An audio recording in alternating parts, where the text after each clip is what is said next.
Influences on corporate governance. Corporate governance represents a set of principles, systems, and processes by which a company is governed. It provides guidelines on how a company can be directed and controlled so as to reach its goals and objectives and add value and benefit to a company, all of which is in the interest of stakeholders.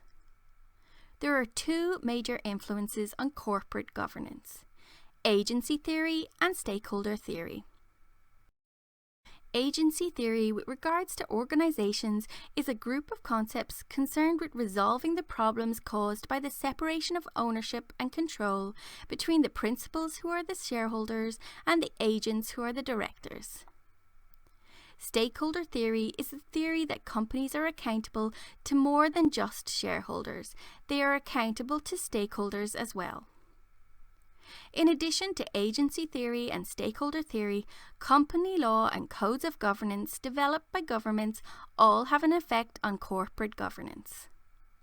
In this video, we will look at the reports that have influenced the combined code of corporate governance.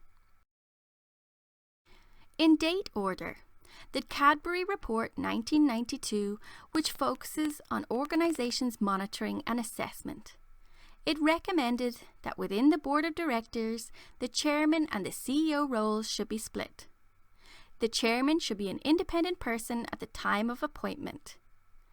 Institutional investors needed to have more involvement via dialogue with organizations that they invest in, and that organizations need better communication and disclosure via audits and accountability.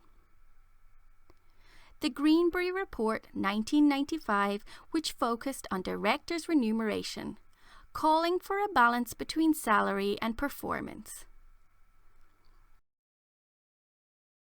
The Hampel Report 1998, which provides a list of good corporate principles. The Hampel Report was set up to deal with criticisms of the previous reports. In 1998, the Cadbury, Greenbury and Hampel Report were then merged to form the combined code on corporate governance. The Turnbull Report 1999 focuses on the need for directors to review internal control systems and to report on them. It provides a framework for establishing systems of internal control. An updated version of this report was issued in 2005.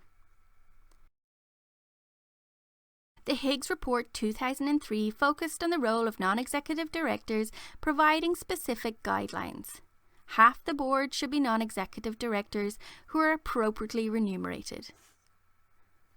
The board should communicate regularly with shareholders. Links between the board of directors and shareholders reduce agency problems. The Tyson Report 2003 provided additional guidelines on non-executive directors, focusing on the recruitment and development of non-executive directors. It found that an expanded gene pool of non-executive directors was required. Diversity in background and experience enhanced board efficiency and improved communication. Reduction in reciprocal arrangements was required. By that they meant executive directors offering executive directors of another organization non-executive director positions in their organization in return for the offer of a non-executive director position in their organization. It found that stakeholders on the board improved the understanding of stakeholder issues. The Smith 2003 report looked at the role of auditors and the audit committee. As students, you are not required to learn these codes individually. Rather, you should be aware of the issues they raise and their influence on corporate governance. For example, within the board of directors, the chairman and CEO roles should be split. The chairman should be an independent person at the time of appointment.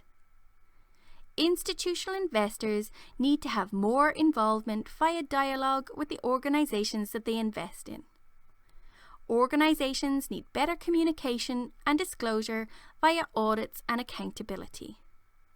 There should be a balance between directors' remuneration and performance. The need for directors to review internal control systems and report on them. Half the board should be non-executive directors who are appropriately remunerated. The board should communicate regularly with shareholders in order to reduce agency problems. Expanded gene pool of non-executive directors is required. Diversity in background and experience enhances board efficiency and improves communication. Reduction in reciprocal arrangements. And stakeholders on the board improve the understanding of stakeholder issues.